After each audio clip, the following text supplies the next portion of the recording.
নমস্কার, কেমন আছেন সবাই? অনেকদিন পরে আপনাদের সামনে আসছি। একটু সমস্যার মধ্যে ছিলাম, নানা রকম শরীর খারাপ, এটা ওটা নিয়ে। তারপর দিয়ার বাপির তো খুবই শরীরটা খারাপ, সেই নিয়েই আর এত টাইম হচ্ছিল না ভিডিওটা করার। তো আশা করি সবাই ভালো আছেন। তো আজকের দিনটা এই রাত থেকে শুরু করছি। এখন রাত বাজে দেখুন 9টা, এই যে রাত 9টা বাজে। তো আজকে এখন থেকেই শুরু করছি।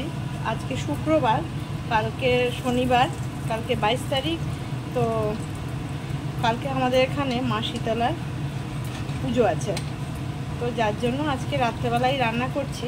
তো এই দেখুন ভাত হয়ে গেছে, আজকে রাতেও খাওয়া হবে, কালকে সারাদিন খাওয়া হবে তার জন্য। আর এই যে এটা মটর ডালের বড়া, এর মধ্যে পেঁয়াজ রসুন কিছু নেই, শুধু লঙ্কা আর নুন আর হলুদ আর মটর ডাল বাটা। এরপর যেটা করব সেটা হচ্ছে আলু ভাজা করব। এখনও আলুটা কেটে উঠতে পারিনি, তো আলুটা ভাজবো। তো সাথে থাকুন। কালকেরও আমরা পুজো দিতে যাব আমাদের এখানে, কোথায় মা শীতলার থান আছে সেখানে যাব। তো আপনাদেরকেও সাথে নিয়ে যাব, তো সাথে থাকবেন। কালকের পর্যন্ত কি করলাম কি না করলাম সবই আপনাদের সঙ্গে শেয়ার করব। আর যদি ভালো লাগে তাহলে লাইক কমেন্ট শেয়ার করবেন। তো এই বড়াগুলো ভেজে নিই, সবে এই বসিয়েছি, এতটা ডাল দেখতেই পাচ্ছেন। তো এগুলো সব ভেজে তুলি। দেখছেন একদম ভেসে ভেসে উঠেছে। আর দিয়া যেহেতু বাড়িতে একদিন পর পর যাচ্ছে বাপির ওখানে, কেন বোনই নিয়ে যাচ্ছে, ও এত দূর থেকে, আর ছোট বাচ্চা আছে বলে যাওয়া রোজই সম্ভব হচ্ছে না, যতটা পারছে যাচ্ছে। তো যার জন্য আমি আর এই ছোট্ট সোনাকে নিয়ে আর ভিডিওর জন্যই করছি না। তো সাথে থাকুন, এগুলো সব ভেজে নিই, তারপরে আলুটা কাটবো, আলুটাও ভাজবো, লঙ্কা ভেজে তুলে রাখবো, এসব করবো আর কি। কি সুন্দর একদম লাল লাল করে ভাজা হয়েছে। এই যে আবার দিয়েছি, এতটা এখনো রয়েছে। এরপরে আলুটা ভাজবো, লঙ্কাটা ভাজবো। বড়াগুলো ভাজা হয়েছে দেখুন, এত বড়া আরও হয়েছিল। আমার কর্তার কিন্তু ভাত খাওয়া হয়ে গেছে। তো বড়া দেখতে পেলে গরম গরম বড়া খাবে না, এটা তো হতেই পারে না, বিশেষ করে আমার কর্তার ব্যাপারে। আর ডালের বড়া এমনি সবাই খুব পছন্দ করে। তো ভাজা হয়ে গেছে। এবার দেখুন এতগুলো লঙ্কা নিয়েছি, লঙ্কাটাও ভেজে না রাখলে সবাই তো কালকের পান্তা খাবে, সবার এলাকাতেই হয় মানে কোনো না কোনো শনিবার। তো লঙ্কাগুলোর জন্য ভেজে নেব।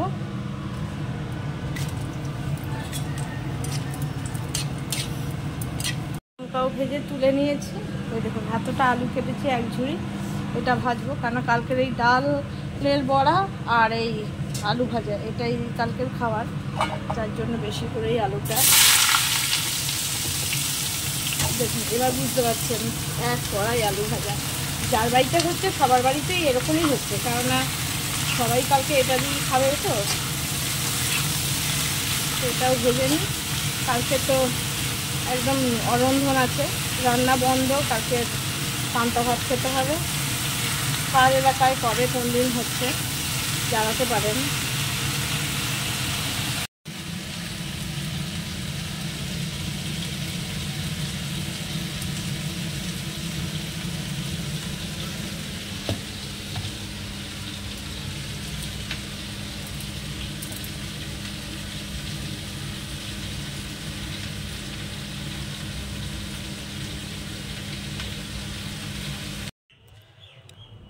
দেখুন আজকের ওয়েদারটা পুরো একদম অন্ধকার, সকাল থেকে এমন বৃষ্টি হচ্ছে, দেখুন বৃষ্টিতে পুরো ভেজা একদম। এখন একটু বৃষ্টিটা থেমেছে, কিন্তু পুরো অন্ধকার, মানে আরও বৃষ্টি নামবে, মেঘ করে আছে একদম। তো এবছর শীতলা পুজোতে মানে একটা অদ্ভুত ঘটনাই আমাদের এখানে হলো। তার কারণ হচ্ছে মা শীতলাকে ঠান্ডা করার জন্য সবাই ডাব কেনে পুজো দিতে, তো ডাব লাগেই, মেইন হচ্ছে ডাবই লাগে। কিন্তু এবছর কালকের থেকে না, পরশু সন্ধ্যের থেকেই বৃষ্টি নেমে আগেই পুরো ঠান্ডা করে দিয়েছে। দেখুন পুরো অন্ধকার। তো যাই হোক, ওয়েদারটা একটু ঠান্ডা হয়েছে, যা গরম অস্বস্তি পড়েছিল সেখান থেকে সবাই বেশ একটু স্বস্তির নিঃশ্বাস ফেলছে। তো যাই হোক, বৃষ্টি হয়ে ভালোই লাগছে এমনিতে। কম বেশি মনে হচ্ছে সব জায়গাতেই বৃষ্টি হচ্ছে, কেননা বোন বললো বর্ধমানে হচ্ছে, দিয়ারমারা বললো কলকাতার ওদিকে হচ্ছে, তো সব দিকেই কম বেশি বৃষ্টি হচ্ছে আর কি, অল্প করে হলেও হচ্ছে। ওরা যাচ্ছে মা শীতলার ওখানে পুজো দিতে থানে, ওরা তিনজনে, যেহেতু আজকে শনিবার বাবানেরও ছুটি। একটু পরে আবার আমি যাব, কারণ রাধিকা কাজ করছে, একসঙ্গে তো যাওয়াটা অসুবিধা। এই যে কাকাও যাচ্ছে, ঠাম্মি যাচ্ছে না, সবাই যাচ্ছে। হ্যাঁ, বাবা কাকা সবাইকে মিলেমিশে যাচ্ছে এরা, আর আমরা দুই ঠাম্মি পরে যাবো বলো।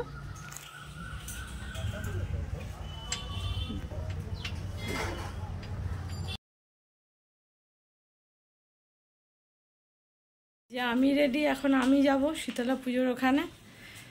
আর এই যে আমার সঙ্গে আমার বললাম আমরা সেমই কিনেছিলাম। একই সঙ্গে তো নেওয়া।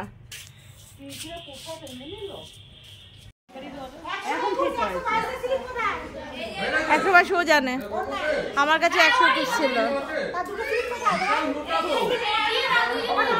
তিনটে স্লিপ দিলাম তো, তিনটে স্লিপ দিলাম তো, 105 দিলাম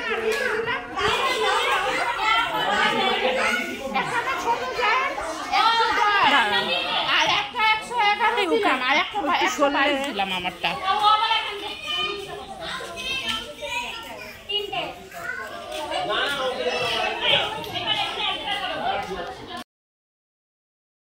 বেলা তো আমাদের শীতলা পুজো ছিল, তো বেলা তো পান্তা ভাত খাওয়া হয়েছে। তার দেখুন এই যে এই কটা বড়া বেঁচে আছে, আর এইখানে এই যে ভাত রয়েছে। আবার এবেলা এখন করলাম এর মধ্যে যে আলু আছে সেদ্ধ দেওয়ার, আলু সেদ্ধ, আলু সেদ্ধ ভাত।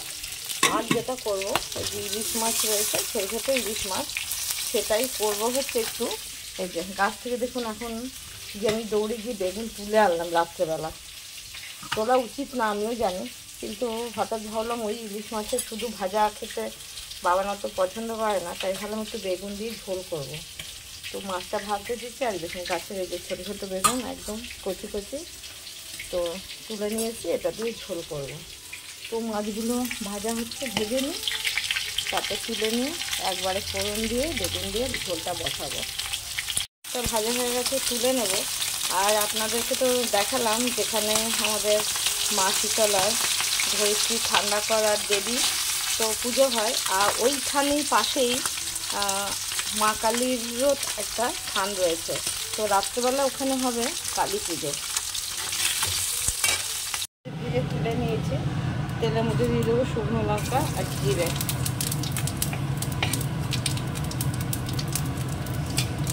দেখুন গাছের সবজি হলে কত সুবিধা, তাই না? তো গাছ থেকে তোলা উচিত না রাতে জানি ঠিকই, কিন্তু তাও তুলে আনলাম।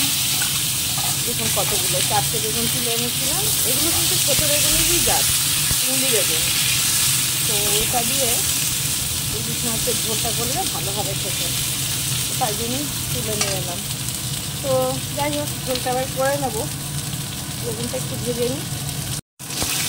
ভাজা হয়ে গেছে, দিয়ে দেবো একটু হলুদ গুঁড়ো, একটু দিয়ে দেবো জিরের গুঁড়ো, একটু নুন দিয়ে দিলাম, আর দেবো এই যে বাটা লঙ্কাটা। এই লঙ্কাগুলো খুব ঝাল, এর থেকে বেশি আর দেওয়ার দরকার হবে না। তো একটু কষিয়ে নিয়ে ভেজে মশলাগুলো কাঁচা গন্ধ চলে যায় হয়ে গেছে। এবার জলটা দিয়ে দেবো,